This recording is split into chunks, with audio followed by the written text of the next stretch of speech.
بسم الله الرحمن الرحيم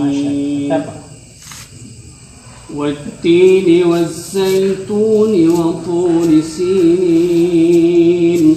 وهذا البلد الأمين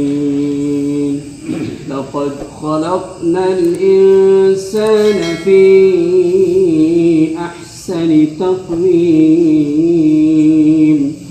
ثم رددناه أسفل سافلين إلا الذين آمنوا وعملوا الصالحات فلهم أجر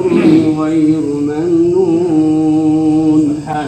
فما يكذبك بعد بالدين أليس الله بأحكم الحاكمين صدق الله العظيم माशाल्लाह बहुत अच्छी